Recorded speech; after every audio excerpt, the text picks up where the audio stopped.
Good evening, everyone.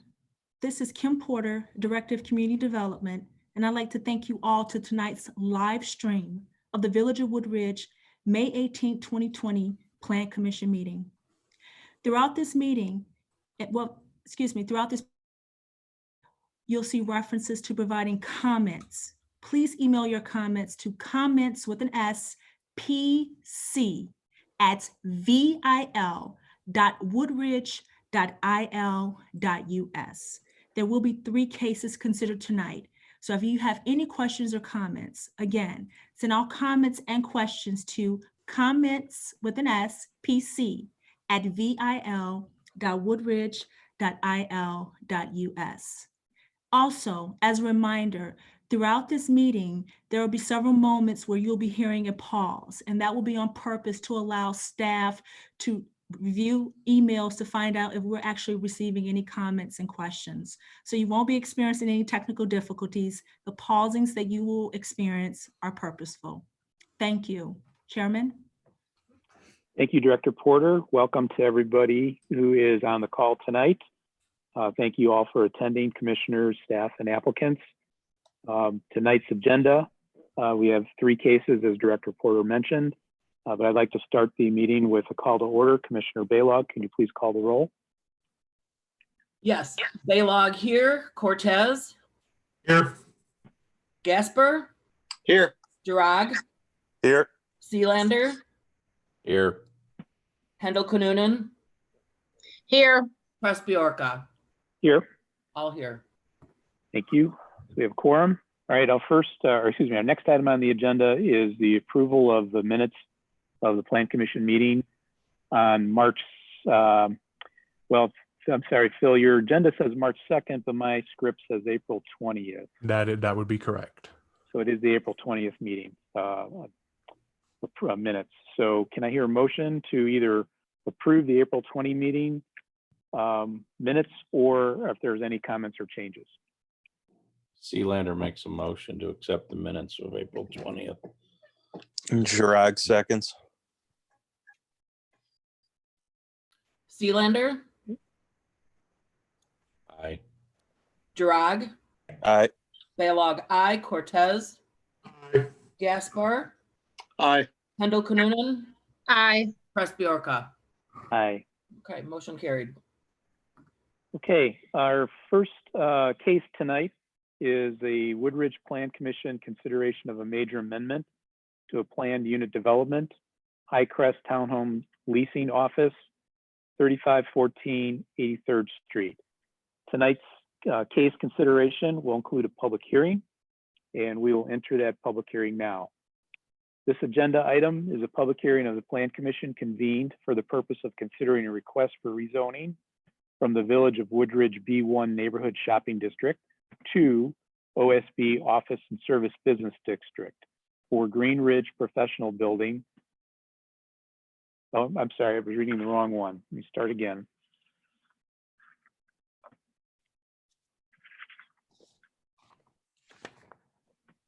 This agenda item is a public hearing of the Plan Commission convened for the purpose of considering a request for a major amendment to the final plan and plat of a planned unit development to allow the construction of a building addition to serve as a leasing office located in the High Crest Townhomes at 3514 83rd Street.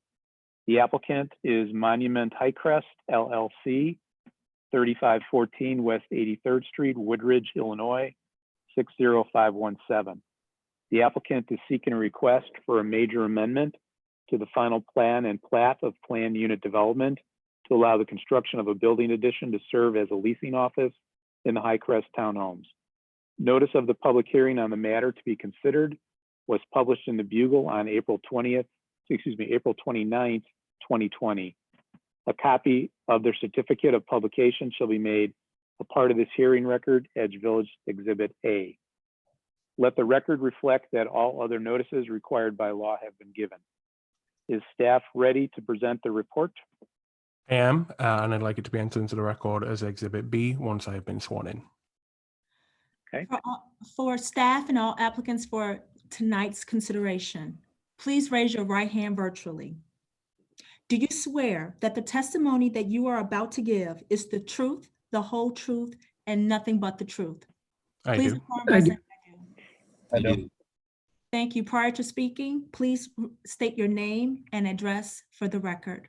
Thank you. Okay. Commissioners, thank you so much for joining us here tonight. My name is Phil Green, planner for the Village of Woodridge, and I will be presenting staff's presentation tonight for your consideration of this major amendment to a planned unit development for the Highcrest Townhomes Leasing Office. The property is a 176 unit multifamily development located at the cross of Route 53 and 83rd Street. It's about a 10-acre subject property zoned A2 multifamily residential.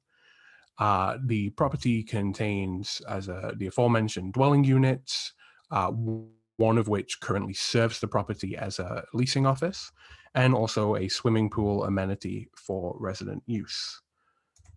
The applicant, Monument Highcrest LLC, is proposing an addition of approximately 1,151 square feet to an existing 886 square foot building adjacent to that pool amenity. The building currently at the pool amenity serves as kind of a storage shed and changing room for the pool. And the proposal would see an addition to that building to allow, as you can kind of see on the screen right now, a fitness room to be constructed, and also a leasing office for use of the business. And you can kind of see there at the rear is that existing 800 and so square foot property containing the changing area and the storage shed for use of the property. And here is some elevations. The proposal, I believe the applicant will cover some of this in more detail for you under their presentation, but the proposal is designed to complement the existing dwelling units in the area. On the topic of parking, the village code for multifamily residential requires 1.5 parking spaces per dwelling unit. And then offices require 4 spaces per 1,000 square feet of net floor area. So if we were to consider this new building addition as an office under this planned unit development, this would mean a total of 268 parking spaces which would be required, which are exceeded by the current parking permitted current parking existing within the development. And as previously mentioned, the leasing office is not going to be necessarily an addition to this property. There is already an existing leasing office in use by the property. It will just be relocating to this building. The other thing I do want to touch upon is landscaping. So there is a significant amount of landscaping being proposed for this development. As part of the addition being proposed is a new ADA accessible ramp to be able to access the leasing office and fitness room. But I will point out that there is some relief being requested from the village code, which is a relief for the required perimeter landscaping. The village code requires all buildings have landscaping around the perimeter of them, except where access is required. So sidewalks leading directly towards access points. There are a couple of points on this building that will not have the required perimeter landscaping. And that's really kind of right here where the building is going to abut the existing pool area. It's just too constrained, and where you can see just up here where there isn't any additional landscaping, that is the existing building. So that would not be considered under this case anyway. So it really is just for this side here where it abuts the pool, and where it's slightly too narrow right here between the existing building and the new building. So that is a point of relief that is being requested by the applicant tonight. So that does conclude staff's presentation, and the applicant is here to provide a presentation themselves. Thank you, staff. The applicants will now present their application and explain the approvals being sought. This is Chad with Partners in Design Architects in Riverwoods, Illinois. If we can go to slide number 1 for our presentation. This gives you a 3D aerial image of the townhomes as presented earlier. Our location is right adjacent to pool, and as the village had mentioned, we are adding on to the existing pool house. There is a small section of concrete slab where we will be providing our building and expanding upon that. And you can also see there's parking to the north and the south, and there's parking around the site. The most of the parking around our area would be used for construction, and the existing dedicated parking for each of the residents would remain as it currently exists. So we really wouldn't be displacing any parking for the residents. Also, there is some additional parking spots assigned for maintenance, which could possibly be used if needed. And the leasing office really currently exists and is really being displaced to this new location. If we go to slide number 2, that really zooms into the area. The shaded area in red is the new construction, which consists of the building, partly on the existing concrete slab, a new ramp to the south, and then a new ramp to the west connecting to the pool terrace. And the total construction area is approximately 2,000 square feet and will accommodate a leasing office as well as a fitness room and support spaces. Going to slide number 3. This gives you a 3D image of the building, which consists of a brick base with fiber cement, which ties into the building as best we could. And there's some elevations of different views where you can see windows in the 4 locations, and in the north view is really a view of the existing pool house. And I guess unless there's any other questions, that's our quick overview of what the project consists of.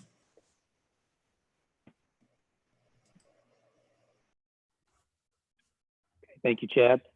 Before we open it up to members of the virtual public, the opportunity to ask questions, I would ask if any of the commissioners have any questions of staff or the applicants during the public hearing.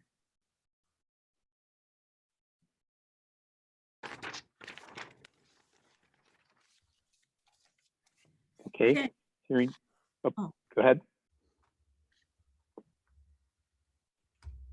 Okay, hearing none. Then at this time, we will now give members of our virtual public the opportunity to email in their questions and comments to be read into the official record.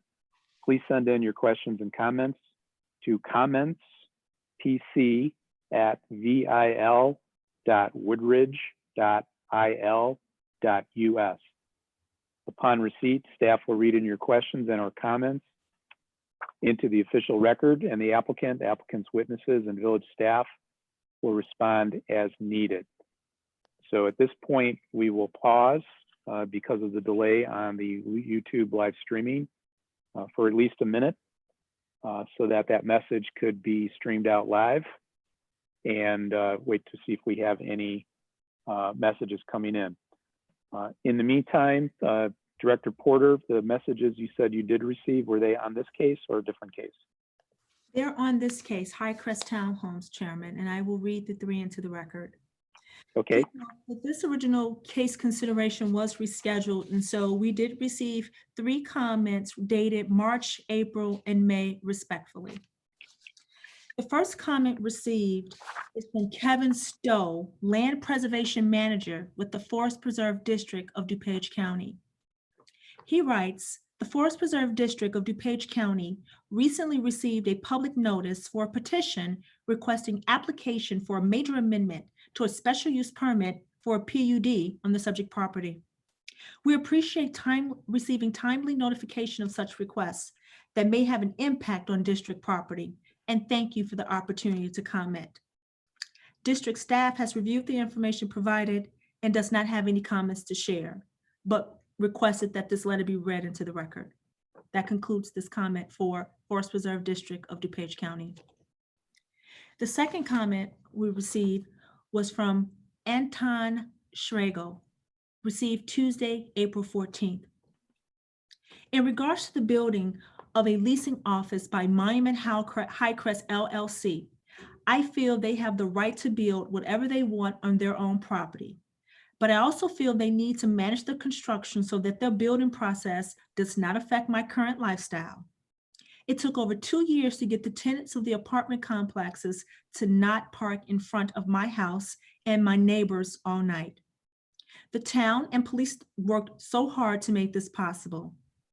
I do not want to go back to cars parking in front of my house and my neighbors' houses all night, people congregating and walking around my front yard all hours of the night.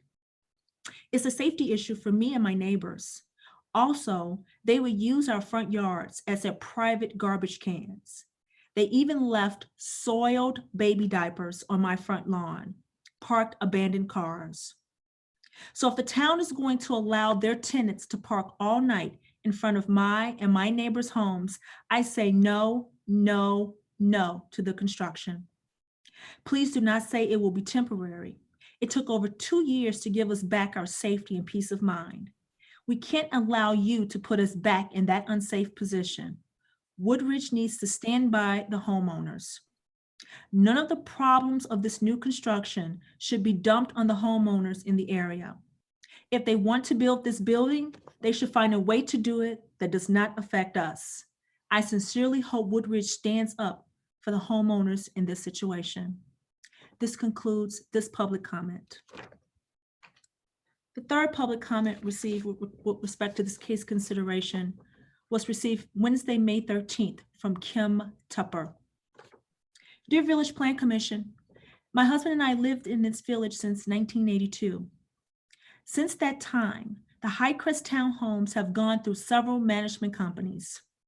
We vehemently oppose the construction of the 1,151 square foot building addition to serve as a leasing office as noticed in your letter dated April 27, 2020.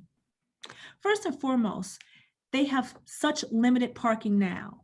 So they are parking on our street, Andrea Court, on the court behind us, Shelley Court, and will park all the way up to the stop sign at 83rd Street when parking on both sides of Carrollwood. It has gotten so bad that sometimes we have no way to access our home from that 83rd Street and Carrollwood intersection, as the roadway is blocked with cars, and have to find alternative ways to get to our home. No way can we support the management wanting to expand to build a leasing office there. Even during the week, the school buses have a tough time navigating the 83rd and Carrollwood intersection because the overflow cars are parked there. Yes, they call them in, but they do not visit or reside in any of the residences where they park. In fact, we have found other people from the complex follow them in their cars to bring them back because they park under the streetlight on our street as no one bothers them there. How do we know that? We've gone out and asked them if they live there, and that's how we know.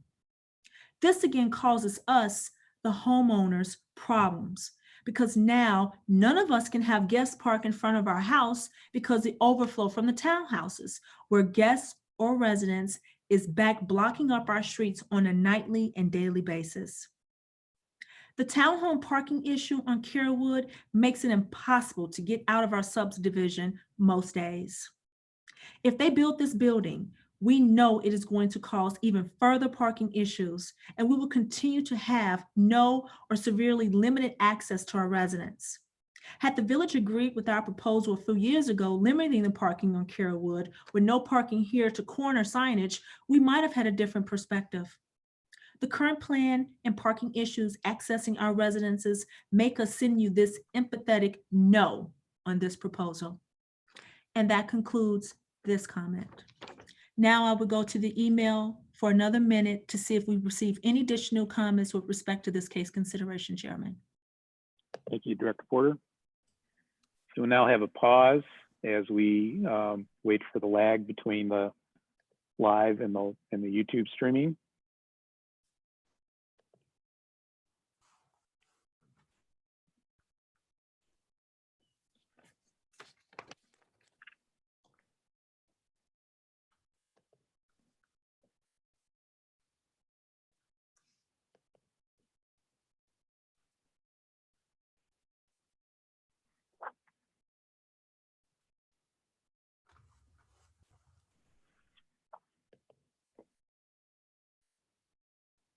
Chairman, I am seeing no additional comments being received for this case consideration. Okay, thank you. Would staff or the applicants care to respond to any of the public comments? It seems like both of them relate to excess parking from the townhomes spilling out into the neighborhood streets. Chairman, this is Phil Green, planner with the Village of Woodridge. I will leave it to the applicants to address the questions related to construction traffic. Although obviously that is going to be an area of concern. Construction traffic plans are typically considered during the building permit phase for large scale construction. Other than that, the only comment that I have is what is already contained within staff report. Additionally, if I may, Chairman, this is Director Porter speaking. Also, the police department has been looped in with respect to the parking concerns that have been expressed in tonight's public comments. Thank you.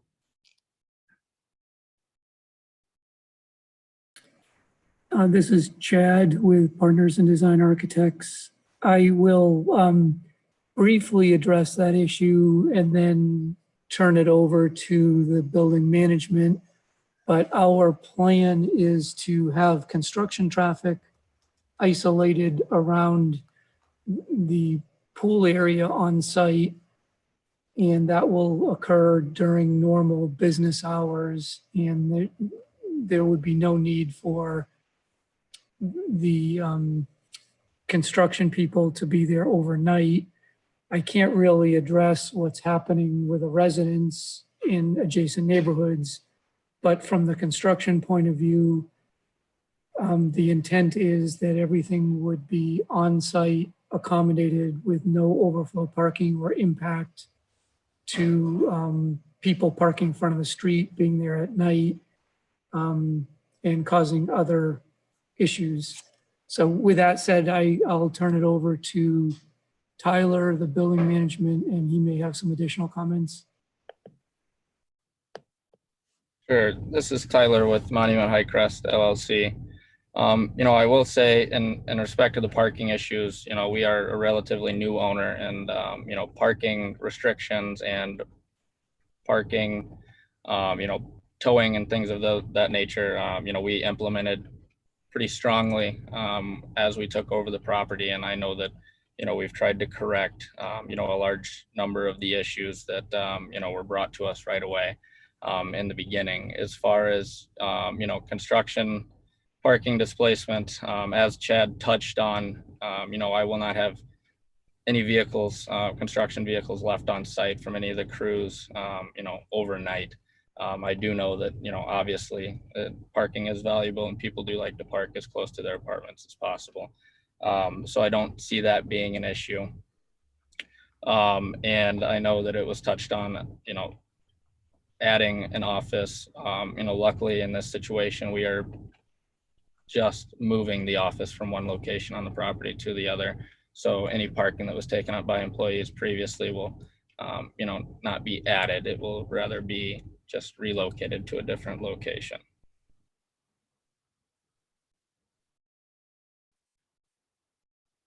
Thank you, Tyler. Any other questions from Plan Commissioners before we close the public hearing? Yes, John Sealander, a couple questions. So what's going to happen with the existing office? Will that be turned back into an apartment or storage or? The current plan down the road with that would be to turn it back into a dwelling unit, correct? There's no current plans put together for the unit, but that's the idea as we get everything switched over. Is only large enough for one unit? Yes, it was just one unit that was converted into an office. So another car and a half is needs, but you have plenty of parking according to our standards. So I just curious on that. What's your vacancy today? I do not have it in front of me currently, but I believe that site is 93% occupied. Okay. And you have owned it very shortly, you said. So are there people parking, not enough parking for people currently? I do know that there was, that was brought to our attention at the beginning that people, were complaining about parking, and we did find that there were multiple residents with more cars than what were allowed. And we have gone to a strict parking process, that requires, permits in their windows, and anybody without permits after, a set hour is towed out of the parking lot to ensure that, there's plentiful parking for all the residents on site. So can each resident get two parking passes, or what is it? Or it depends on the size of the unit? It depends on the size of the unit. Generally, it is one pass per bedroom. Okay. Commissioner Sealander, if I can just add from staff's perspective on your question about the conversion of the existing leasing office. This was part of the research that went into moving this project forward towards a plan commission hearing. And on that research, in the initial approvals for this planned unit development back in 1986, the total that I gave at the beginning of my presentation, and which is on page 15 of the packet for you today in staff report, the 176 unit total does include the current leasing office if converted back into a dwelling unit, as that was how that initial approval was granted. Awesome. How long do you think construction will be, Sealander, again? This is Tyler with Monument. Right now, I'm planning on anywhere between 6 to 7 months, start to finish total for construction. And I assume a plan for the dumpster, so it's not taking up a parking spot and. Generally, the contractors I use, I have them haul all their material off site at the end of the day. Awesome, awesome.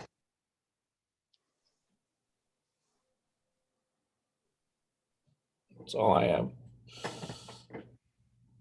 Thank you, John. Any other questions from commissioners? Yeah, it's Commissioner Gasper. I kind of want to expand on what Commissioner Sealander was asking. There's 175 units. What's the mix of 1 to 2 to 3 bedrooms? What's the total number of bedrooms you have there?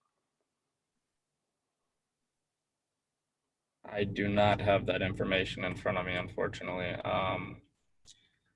The property is predominantly 2 bedrooms with a handful of 3s and a handful of 1s.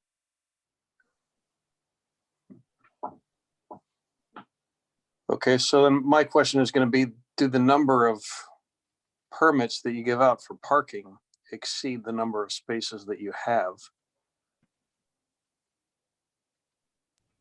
They do not. The on-site staff has a count of the parking spots, both regular and handicap. As mentioned, all the residents have reserved spots on site.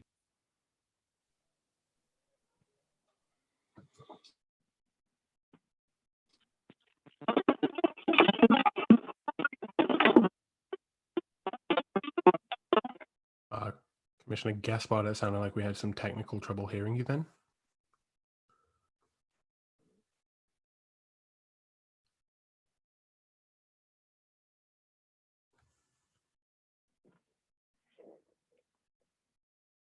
Is he still on, Phil? Yeah, he's showing in my participants list, but Commissioner Gaspard, can you hear us?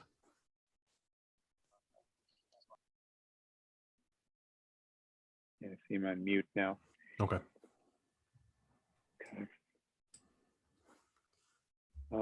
Okay, any other last questions before we close the public hearing? This is Commissioner Handel Kanunen.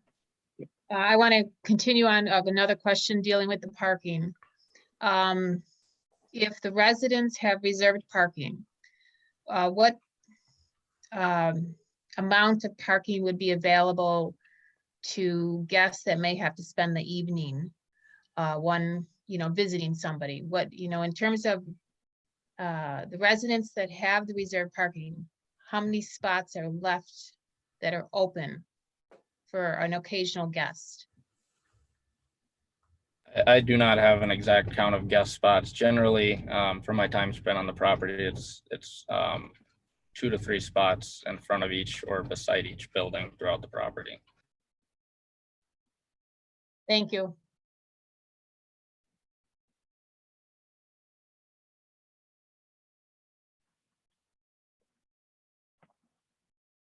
Okay. If no other questions, do the applicants desire to make a brief summation?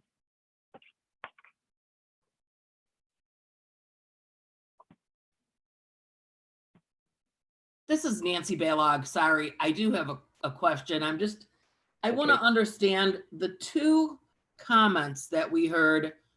The last person, Kim, lives on Carrollwood, which is to the east of the property. So, and she was saying that they park there at night. People, overflow parks in front of her house at night. Doesn't Woodridge have an ordinance that doesn't allow overnight parking? We do. Overnight parking has to be requested in advance, and that is enforced by our police department. Okay, and just for my own, Anton, is he also, I just can't remember, does he live within, is he a homeowner in the townhomes, or is he off property also? Because he also complained about the people parking in front of their house. So Kim Tupper resides on Andrea Court and Anton Schragle resides on Carrollwood Lane. Okay, so Andrea Court is quite far away from the apartments or the townhomes. I guess just looking at a map and noticing that it's. Yeah, Commissioner, just to kind of provide a little bit of additional context, just so people can potentially visualize, along the Route 53 corridor that's right around the subject property, we do have a number of multifamily residential properties of varying sizes. So there's Haven, Woodland Ridge, and the subject property townhomes at Highcrest. So Andrea Court actually kind of backs on to Haven, and Carrollwood joins 83rd Street and Andrea Court. So they're all in and amongst the subject property area. Okay. All right. I'm just trying to get, I would just trying to get an idea of how bad the overflow is, because, okay, thank you.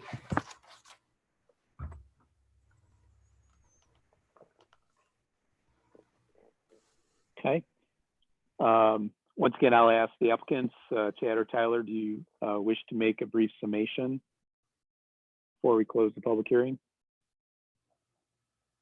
This is Chad with Partners in Design. I do not have any additional comments. This is Tyler. I don't have any additional comments either. Okay, thank you. Director Porter, any public comments received during the last little bit of time? I will check right now.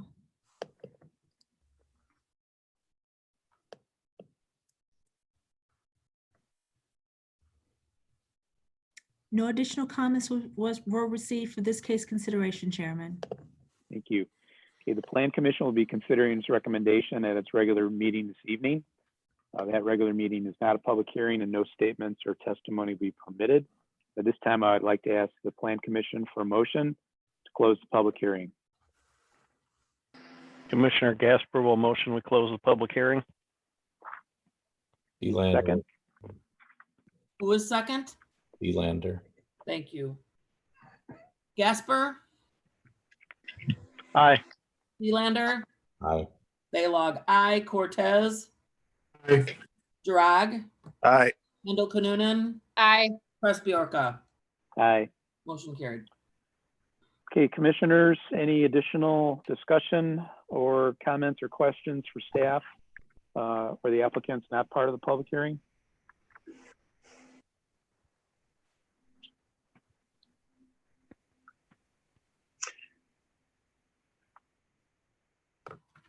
Okay, hearing none, staff, could you please summarize your recommendation and what actions are needed by the Plan Commission? Absolutely, thank you. This is Phil Green. So commissioners, the action necessary begins towards the bottom of page 16 of your packets, and two motions would be necessary tonight. The first would be a motion to adopt the findings of fact for a final PUD plan and plat as contained in attachment E, and of course, as always, as modified by yourselves if so desired. And motion two that would be required would be a motion to the Mayor and Board of Trustees recommending approval of the major amendment to the final plan and plat of a planned unit development for the townhomes at Highcrest, subject to plans A through C, subject to the findings of fact, the deviations, and conditions A through C.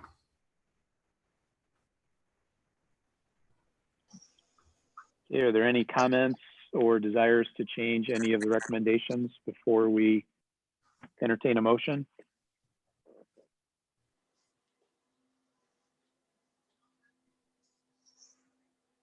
Okay, hearing none. So I hear a motion to accept the findings of fact. This is Handel Kanunin. Go ahead. This is Handel Kanunin, and I'll make a motion to adopt the findings of fact for a final PUD plan and plat as contained in attachment E with no modifications by the Plan Commission. Second. Baylog, Okay, please call the roll. Handel Kanunin, Aye. Baylog, aye. Cortez, Aye. Gasper, Aye. Drag, Aye. Elander, Aye. Presbyarka. Aye. Motion carried.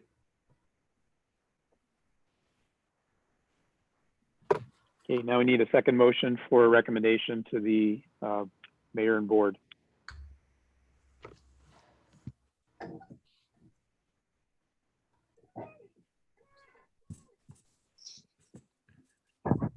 This is Commissioner Cortez.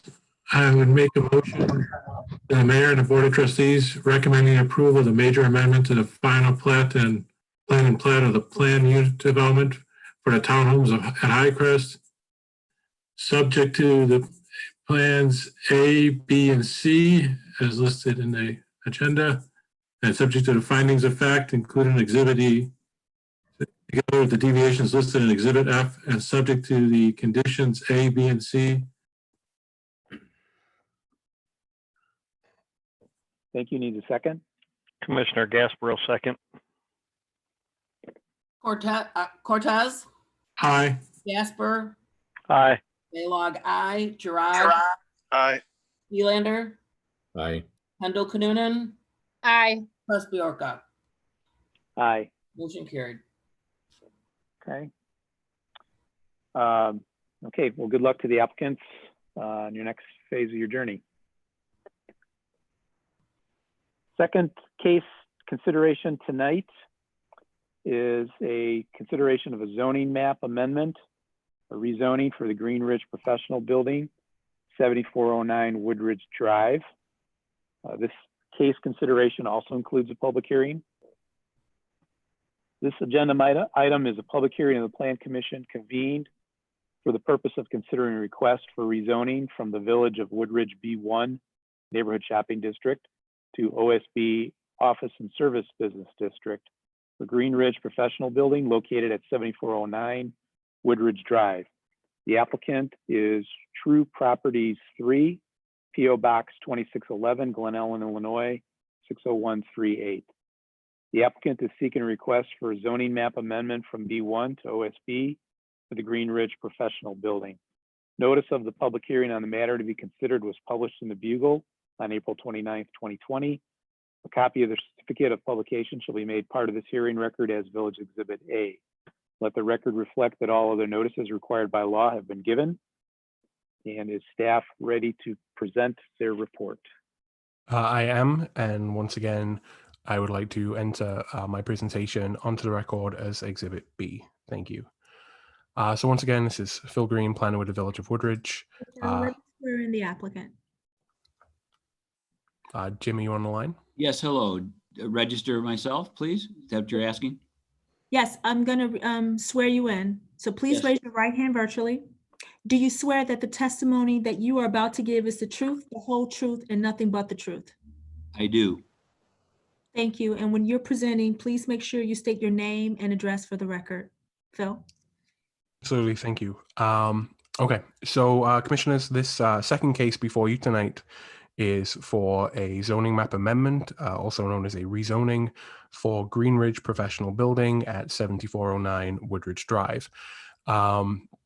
So many of you may be familiar with the Green Ridge Retail Center. This property is directly north of that, sharing its southern property line with the retail center. The history of the property is that it was originally approved as part of the Beechin and Dill subdivision in 1987. And the retail center and the current professional building were approved together as a PUD with the original, what is now the professional building, originally approved as a drive-through bank. When the drive-through bank did not happen, the PUD was amended and the professional center that sits there today was constructed. The applicant is petitioning for a rezoning. The property is currently zoned B1 in line with the retail center in front, and the petitioner would like to rezone to the OSB district, which is office and service business. That more accurately reflects the use mix and would permit them to continue with an existing massage therapy business that is located within the building. And the applicant will speak more to that purpose and the tenant mix in the presentation. In terms of staff analysis, functionally speaking, the OSB district, and on the screen before you now, is a map of where our current OSB districts are located within the village. And as you can see, we don't have many of them. The uses within the OSB zoning district actually overlap significantly with the uses in the B1 district, although obviously there is more of that slant away from retail and towards service uses. Case in point, and as is most applicable here tonight, massage therapy is not a permitted use within the B1 district, but it is a permitted use within the OSB district, and vice versa. Just as one example, grocery stores are permitted within B1, but not within OSB.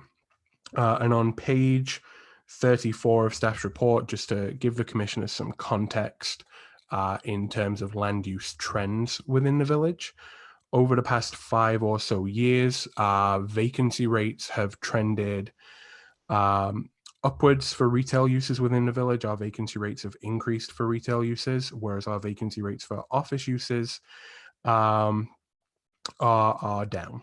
So office uses within the village are more popular than they have been over the past 5 years, and the opposite is becoming true for retail uses. And again, that's just to provide the commissioners with some context. And again, as a contextual piece, the regulations around parking, landscaping, signage, and so on and so forth do not change between the B1 zoning district and the OSB zoning district. Rather, they're typically calculated by proposed use than by proposed zoning district. So just as when a building would be classified as B1, we would be calculating those minimum requirements based on the use and not on whether it's B1 or OSB. And again, as highlighted within staff's report, any requirements that are on a district by district basis, for example, signage is the maximum amount of signage is typically decided by zoning district. The village code has equal requirements for OSB and B1 districts. There is some relief required tonight if the Plan Commission were to make a recommendation towards the mayor and board for approval of this particular petition. There are some bulk regulation differences between the OSB district and the B1 district. And that is for a parcel to be zoned OSB, it requires a minimum lot size of 1 acre, and the subject property is just below that minimum threshold. So if successful, the petitioner would be seeking relief from that requirement to allow a smaller lot size than typically would be allowed per village code. And there are certain other bulk regulations that change too in terms of setbacks. In the original approvals for this building, relief was already granted, and that would continue forward with this particular application. So that would not need to be resought. But again, contextually, it's good to know long range, if this building were to be demolished and redeveloped in the future, that it would need to meet those more stringent OSB setback guidelines. So that does complete staff's report for tonight, and the applicant is on the line to answer any questions and deliver a brief presentation of their own.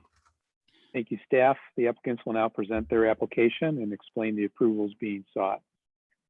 Thank you. This is Jim Markby with True Properties. I am the owner of 7409 Woodridge Drive in Woodridge. Thank you to the Plan Commission and staff for this opportunity. I was informed by the village about the non-conforming business of our tenant. Let me add one thing. We currently have 3 tenants in the building, DuPage Medical Group, Hobson Dental, and the subject tenant, Holistic Healing and Wellness. So upon learning about this, I began working with the village to find a solution. And rezoning seemed to be the least disruptive and mutually acceptable solution to all parties. So in my brief statement here, it is my hope that the Plan Commission agrees. And I look forward to your review. That ends my comments. I'm open for your questions. Thank you, Jim. Any questions from commissioners or for the applicant or staff? I have a question. This is Baylog. This is just, we're talking about rezoning for just this building, not the whole corner. Correct. The 2 buildings sit on 2 separate lots.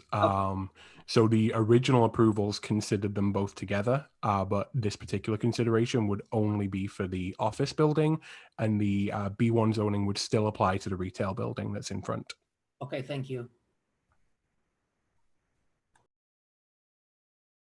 This is Sealander. Can you go back to the where we currently have OSB? So Chase Bank is one of those, it looks like. And I'm not sure what the other one is. Is that new? relatively new across from the school. Which one are we looking at here? This one right here that I'm kind of highlighting, or That one there is this. yeah, this one here over on Hobson Road. Yeah. Those Yes. are younger building, maybe 10 years old. Yes. So they I'm not sure of all of their tenants, but I do know there is a daycare in there that is permitted by OSB. Okay. We don't use this. Is this a newer zoning? It is an older zoning within the code. Actually, as staff was preparing this report, I did discover that this building was originally zoned OSB when first brought into the village. So it is not a zoning that is commonly still applied within the village. Okay. Thank you very much. Phil, is that blue square there just north of 75th? Is that the fire district building? It is. It is. And is the property lines adjacent to the subject property tonight? Yes, it would be. So really, we're just enlarging what is an existing OSB zone by an additional lot. Correct. And again, when you consider those original approvals from the 1986 to 1991 period was when this whole subdivision was under consideration. That OSB district would have extended all the way through 75th Street until the retail building was constructed and rezoned towards B1. So that's why you kind of see that outlier there of the fire district building still being zoned OSB.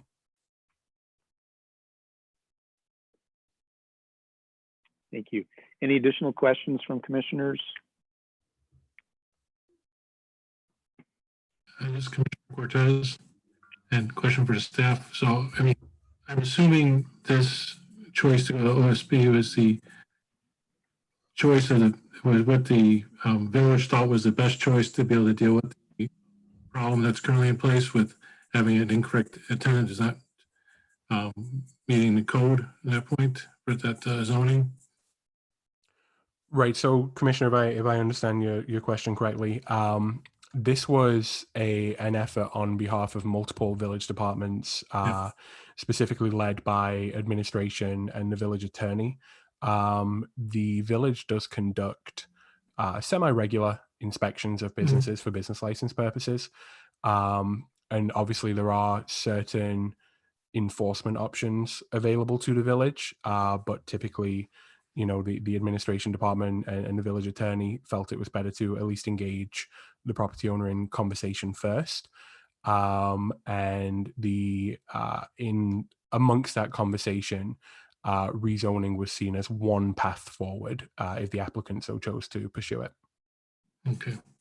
And staff feels that is a better way to handle, is a good way to handle this. Since the only question is, since OSB seems to be a very infrequently used zoning, is it still a zoning that we would still want to be using?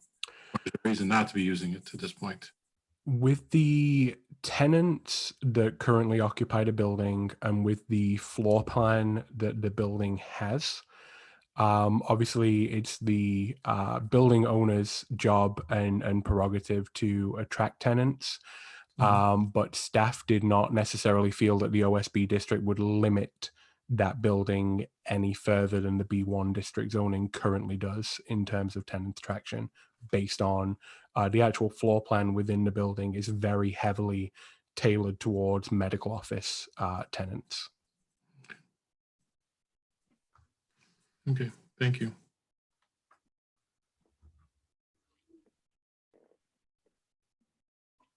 Okay. Director Porter, have we received any public comments prior to tonight's meeting on this case? Chairman, we did not receive any public comments prior to tonight's case consideration. I am reviewing emails now. Thank you. There are no further questions from commissioners. At this time, I'll now give members of our virtual public the opportunity to email in their questions and comments to be read into the official record. Please send in your questions and comments to commentspc@vil.woodridge.il.gov. Upon receipt, staff will read in your questions and or comments into the official record, and the applicant, applicant's witnesses, and village staff will respond as needed. At this point, we will pause to allow for the lag between our live meeting and the YouTube streaming for at least a minute to see if anyone in the public who is watching this stream has any comments or questions.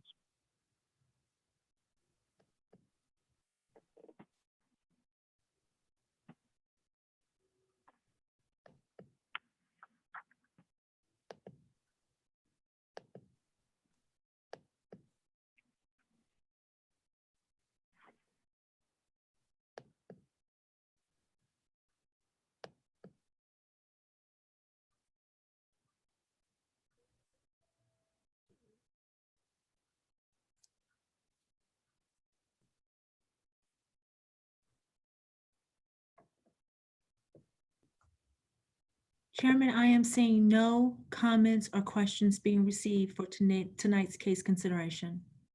Thank you, Director Porter. Do the applicants desire to make a brief summation? No, thank you. Thank you, Jim. The Plan Commission will be considering its recommendation at its regular meeting this evening. That meeting is not a public hearing, and no additional statements or testimony from the public will be permitted. At this time, I'd like to ask the Plan Commission for a motion to close the public hearing. This is Commissioner Jiraga. Make a motion to close the public hearing. Need a second?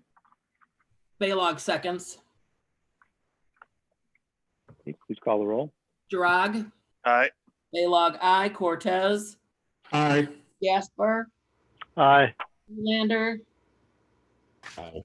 Handel Kununen, Aye. Presbyarka. Aye. Motion carried. Okay, we'll enter discussion phase now for the Plan Commission for this case. Any of the commissioners have any additional discussion points or topics or questions for staff regarding this case?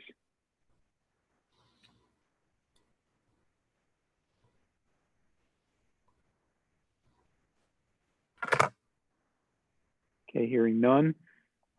Staff, would you please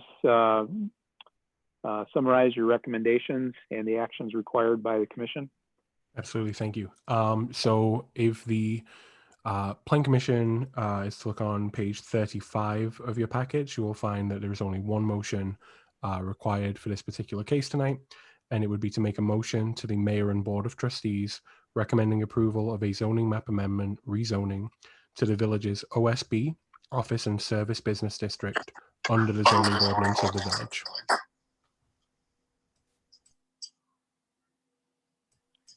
Thank you, Phil. Any comments regarding any changes, or will we entertain a motion?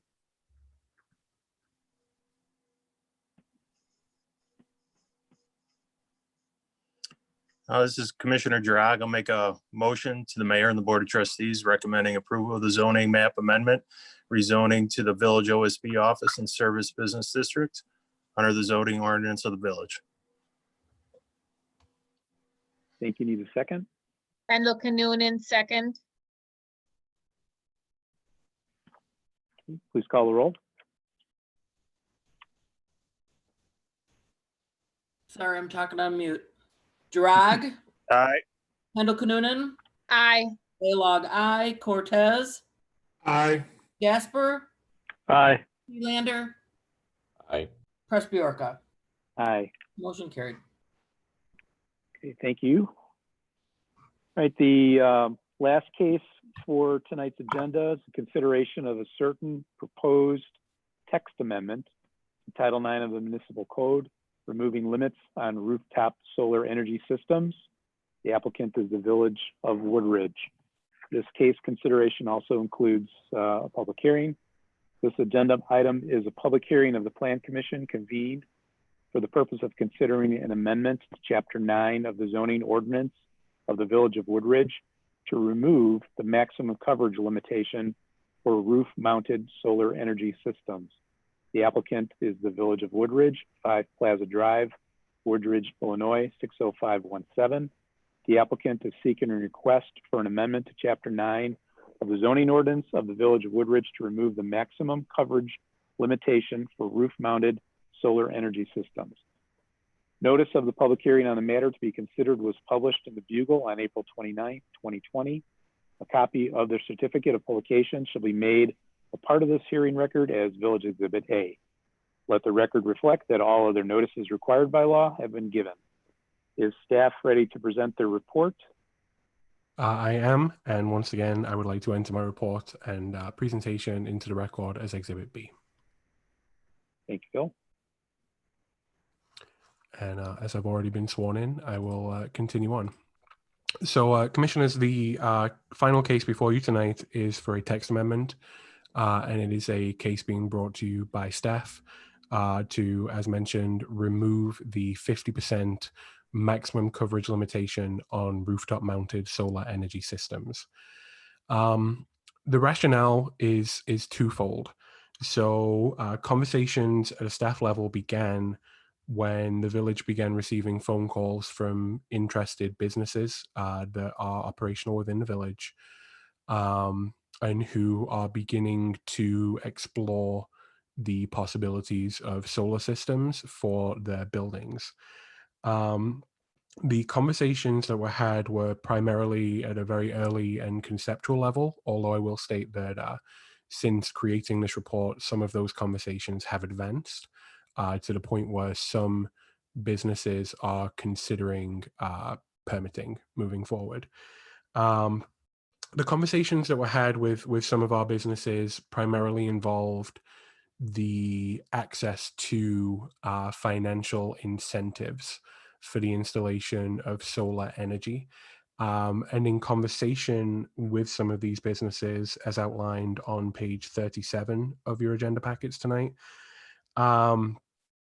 the Illinois climate encourages large-scale solar investment to really maximize the incentives. And upon some further research, staff identified that the incentive is based almost entirely on solar energy production, and therefore it made sense that increased solar energy production increase the amount of incentive money available to businesses and in many cases residents alike, and therefore it was advantageous to our businesses to be able to increase the amount of surface area available to them for their rooftop mounted solar energy systems.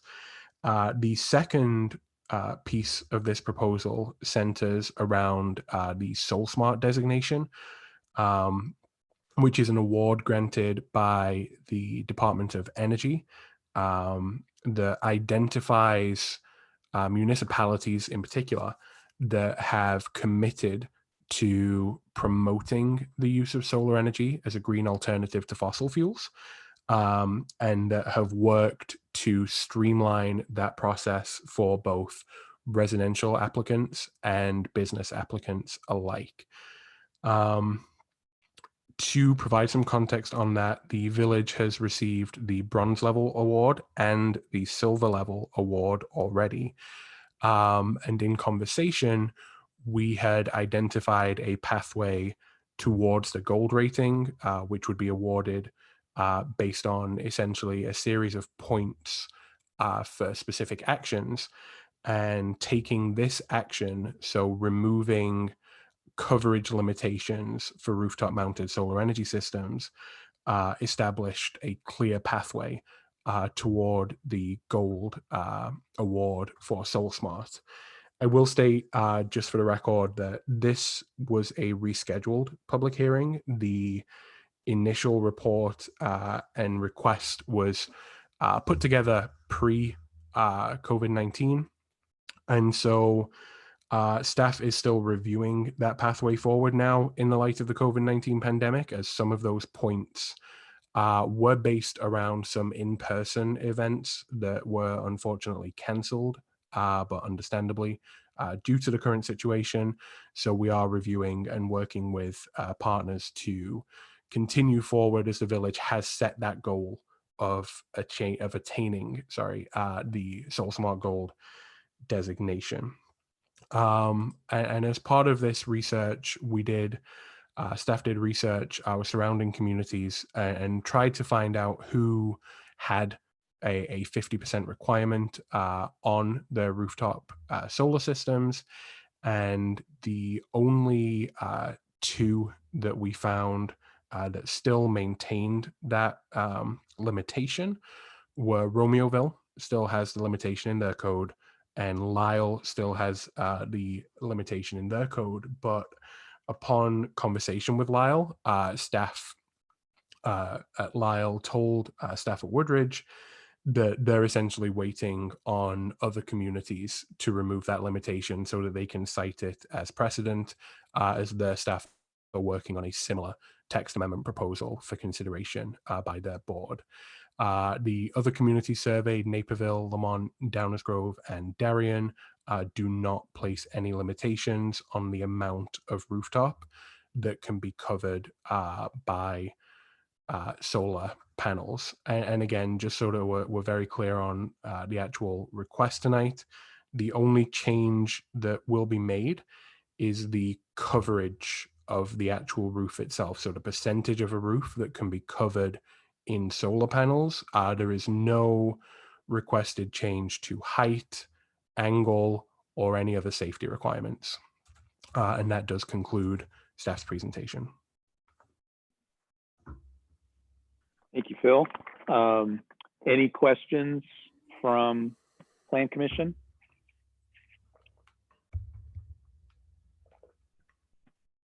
Sealander here.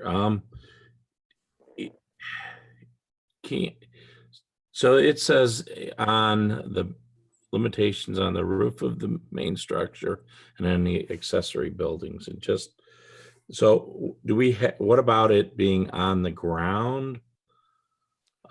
Do we have, is that written in our current code? Yes, we do have, and you'll have to forgive me while I pull those up. I don't need it. I don't need it. Okay, great. Yes, we do. We have an entire chapter under Title 9 of the zoning ordinance of the village dedicated to solar energy systems. Ground-mounted solar energy systems are zoned differently than rooftop mounted solar energy systems. So a question, and this is, I had somebody look at my building and said, what do I need to do? And since my building's all electric, they said, oh yeah, we're going to have to put it on the roof, and we're going to have to build parking structures or roofs over the parking lot to house more parking, more panels. Would those be considered accessory buildings? Yes. Again, without having the code in front of me, and that's simply because my computer is powering the presentation that's in front of you all right now. Otherwise, I'd be able to pull quotes for you. Yeah, this particular text amendment request tonight would not permit the construction of further structures on a lot to increase the amount of solar panels. Rather, it would mean for any existing buildings, be they primary or accessory buildings, it would simply mean that if you so chose, you could cover the entire roof in solar panels. And to be clear, when I say entire roof, building staff within the village, in conversation have stated that it's practically impossible to get 100% coverage because of necessary fire access walkways and generally just the structural capability of any roofs. Right. So in my building's case, I'd have to get a permit to build what would be considered, I forget what they're called, but basically a roof over the parking lot. But then if I got that permit, I could now put solar panels on all of that. Correct. And if the I guess it would almost be called a canopy, right? It would be what you're discussing at this point, Commissioner. It's a carport. Yeah. So if that were, and again, without having the code to hand, if that were a permitted accessory building on your lot, that would undergo the same zoning approvals as with any other commercial building for accessory building, site plan approval, or PUD, depending on the building. So it would have to meet the code under that regard. And then, yes, I mean, as it stands, if you were to construct a carport on your lot, you would be allowed to have 50% of that roof with solar panels. This proposed text amendment would just increase the amount of solar panels you could put on your proposed carport. Okay, I just want the commissioners to know that that's a potential, whether you like that or not, I don't know. So, Thank you, John. Any other questions for the applicant? This is Handel Canonin. So this would be for both residential and businesses. And in either case, they would have to seek a building permit, and this would go through, the staff would have to make sure that they're following the code. Is that correct? Yes, Commissioner. So every solar permit, every solar panel in the village requires a building permit, and we do track, the building department tracks every solar permit that comes in through the village.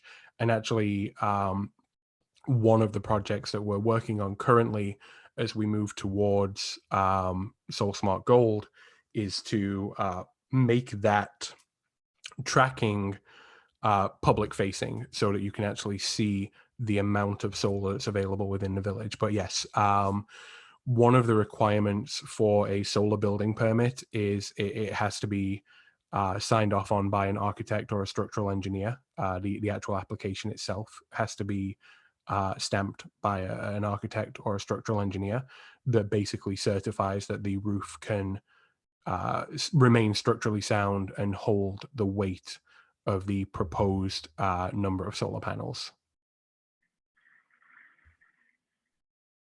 Thank you.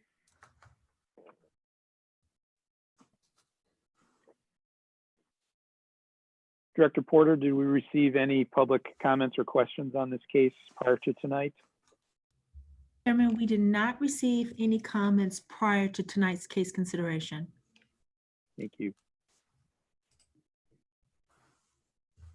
At this time, we'll now give members of our virtual public the opportunity to email in their questions and comments to be read into the official record. Please send in your questions or comments to commentspc@vil.woodridge.il.us. Upon receipt, staff will read in your questions and or comments into the official record, and the applicant's witnesses and village staff will respond as needed. So at this point, we will pause for the lag between the live meeting and the live streaming on YouTube for a minute to see if there are any additional public comments coming in.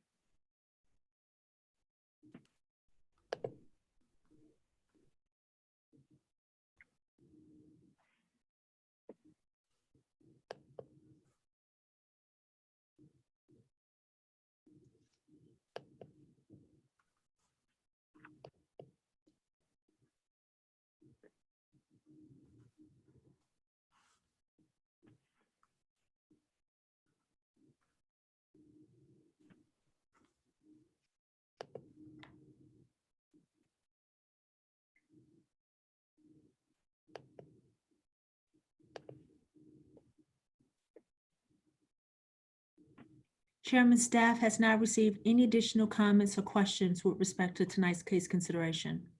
Thank you, Director Porter. Do the applicants desire to make a brief summation? I have nothing further to say. Thank you. Okay, thank you. The Plan Commission will be considering its recommendation at its regular meeting this evening. That is not a public hearing, and no statements or testimony will be permitted. At this time, I would ask the Plan Commission for a motion to close the public hearing. This is Commissioner Girag. I'll make a motion to close the public hearing. Handel you. Canonin, second. Girag, Aye. Kendall Noonan, Aye. Bailog, aye. Cortez, Aye. Gaspar, Aye. Zoolander, Aye. Trustee Orca. Aye. Motion carried. Okay, any additional comments, questions for staff before we get into recommendations?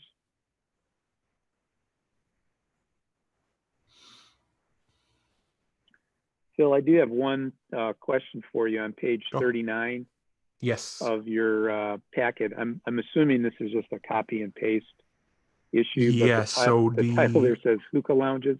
it does. So that is, it seems what has happened is when I moved this particular hearing from its previous home and date to today's date, it appears to have created that error. So that will be rectified before this case heads to the village board.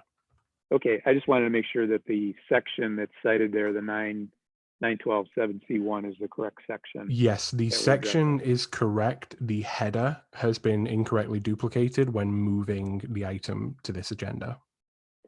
Thank you.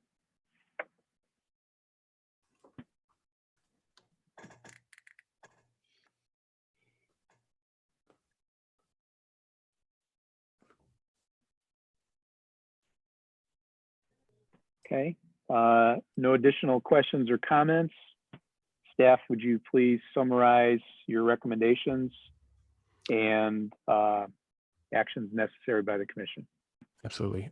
So the commission tonight would have to make a single motion, which is outlined on page 38 of tonight's packet. And the plan commission would have to recommend to the mayor and board of trustees approval of the proposed text amendments to Title 9 of the municipal code as outlined in attachment A.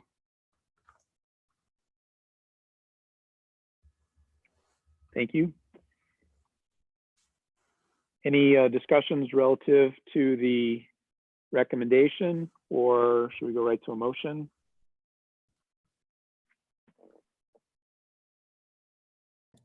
I make a motion to adopt these changes to remove the 50% limitation. John Sealander.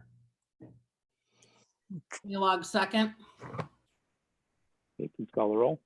Zoolander, Aye. Bailog, aye. Cortez, Aye. Gaspar, Aye. Rog, Aye. Kendall Noonan, Aye. Trustee Orca. Aye. Motion carried. Thank you. All right, the next item on the agenda is public comment for any items not related to the agenda. Once again, the virtual comments can be sent in. At the top of the screen, you'll see the email address, commentpc@vil.woodridge.il.us. It's also in the large green box on the screen as well. So once again, we'll pause for a minute to see if we get any comments or questions not related to the agenda tonight from the public.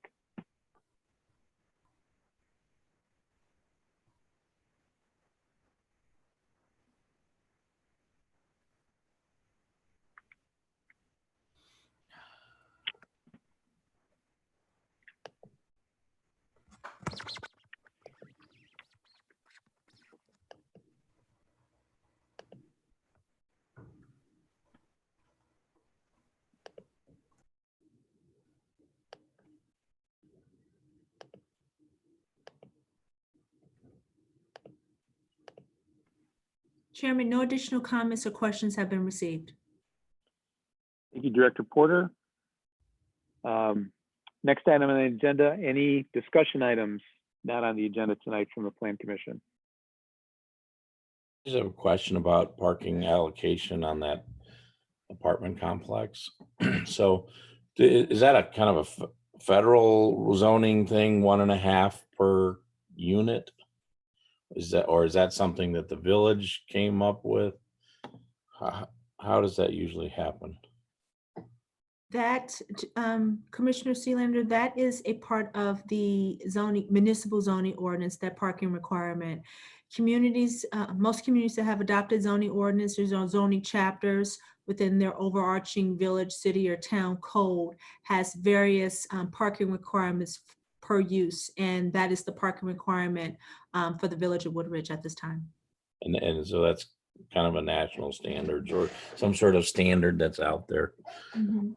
That's Seems most times when parking chapters or zoning districts chapters are written, uses being added, similar to Planner Green, who provided a summary of a survey of other communities. Typically, you will find when creating various types of designations, whether it's be uses and special uses or parking requirements, you'll see additional research is done to find out what other communities are doing, as well as national best practices with respect to parking requirements. Right. Yeah. I don't know the truth of the matter of these people parking outside, and it sounds like there was a problem with people parking dead cars there for a while, so that would definitely compound the problem. Maybe they've cleaned that up and fixed it. I would ask that that's the only thing. I hope that the police spend more time on that street and keep that out if they haven't already. Yeah, already been. I know our police chief has been working diligently to get a handle on parking, and unfortunately in some of our multifamily districts, and I believe the applicant somewhat touched on it, and what I'm finding from the code enforcement perspective of the community development department is that a lot of times in some of our multifamily developments, you have tenant, sometimes you have more tenants in a unit that are allowed, or even the tenants that are all on the lease may all have a vehicle. And if you have 4 driving age individuals in an apartment, they may have 4 cars. And if an apartment only allows for 2 permits, you can see how that overflow of parking into the community begins to compound.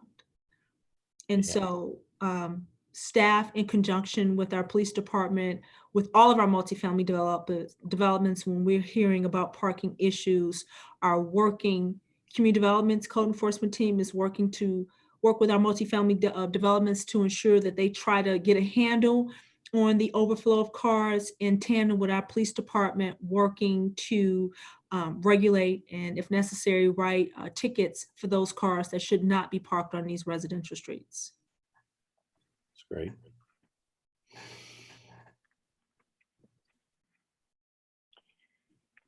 Director Porter, I have another additional question to the comprehensive plan for the village of Woodridge.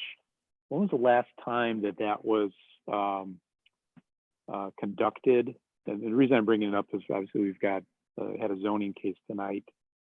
And the zoning map I'm looking at here is about 8 years old now. So do we have a game plan to update our village comprehensive plan? So our zoning map is updated annually. So I don't know if you may just be. I must say I have an old copy then, okay. Yeah, you might be just looking at an old copy, but by state law, every community in the state is required to update the zoning map to reflect rezonings and special uses that have occurred by March 31st of every year. But with respect to our comprehensive plan, I believe the last update may have occurred. I'm trying to quickly get through my notes. I'm thinking possibly 2008 would have been the last amendment to our like full-blown overhaul of our comprehensive plan. I've had several different conversations with commissioners as well as residents over the years with respect to our comprehensive plan. That is something that one needs to be placed in our work plan. And typically when working, you do it twofold with comprehensive plans because they have such a intensive public comment and public participation component with the overhaul of a comprehensive plan. Currently with a staff of 2, we just don't have the capacity to work on updating a comprehensive plan. And most comprehensive plans updates cost upwards of $125,000 to $150,000. And so staff, being proper stewards of the public fisc, we at one point had a comprehensive plan update on our work plan contingent upon receiving grant funding to assist the village with paying for that comprehensive plan redo. And in these economic times, that particular endeavor has been put on the back burner. Once the pandemic has subsided and our economy is starting to move forward again, we would like to put that on a future work plan, again, contingent upon obtaining grant funding. There are 2 mechanisms in the state for planning departments to obtain funding that could pay up to 60 or 70% of that cost. So it is contingent upon being able to budget for the out-of-pocket expense, the village's skin in the game, so to speak, with respect to a comprehensive plan updo, and trying to obtain those grant dollars that will assist us in moving that project forward. Okay, thanks.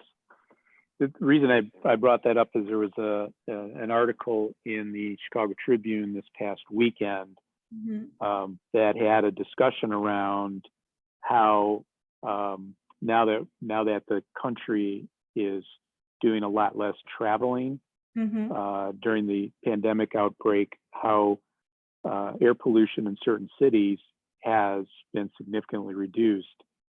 And the one major exception to that phenomenon has been the Chicago area. And it's been cited as the reason is that we are still a major hub for truck traffic and train traffic, delivering goods throughout the nation. And the article also went on to say that areas, neighborhoods around train yards and areas that have high trucking with warehouses and warehouse districts generally show within a 1 mile area higher pollution levels than the average of the area. So if the commissioners haven't had a chance to see that article yet, you may want to look it up. And if you have trouble finding it, let us know and we can get you a link to it.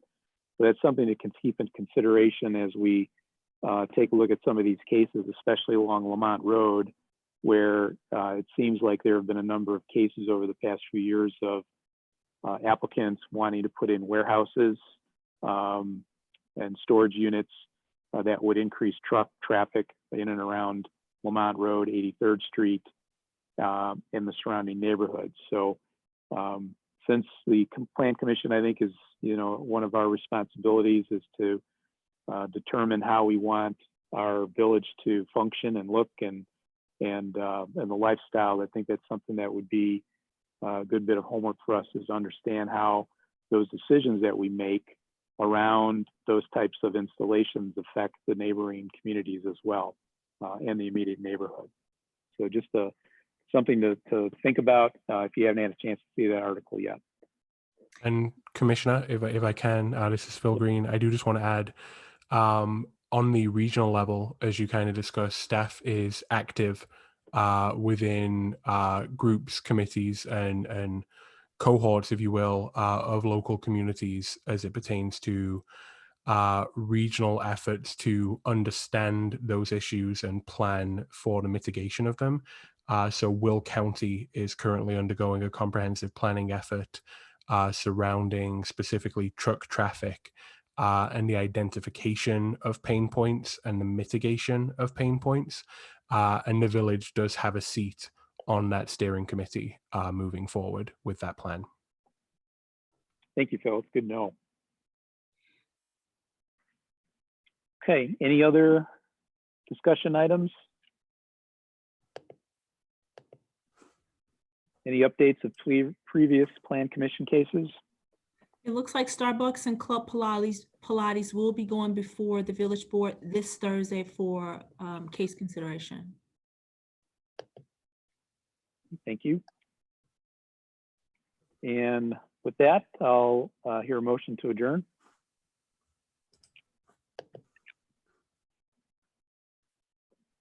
Baylog motions to adjourn this meeting. Gasper, I'll second. Baylog, aye. Gasper, Aye.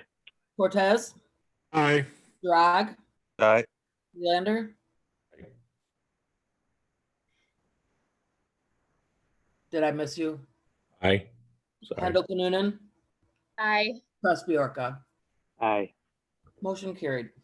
Meeting is adjourned. Thank you, everyone, for your patience tonight with the pauses for the public comments and the amount of case and discussions we had. And thank you all for your participation. Thanks. Okay, thank you. Thank you. Have a great night. You too. Thanks.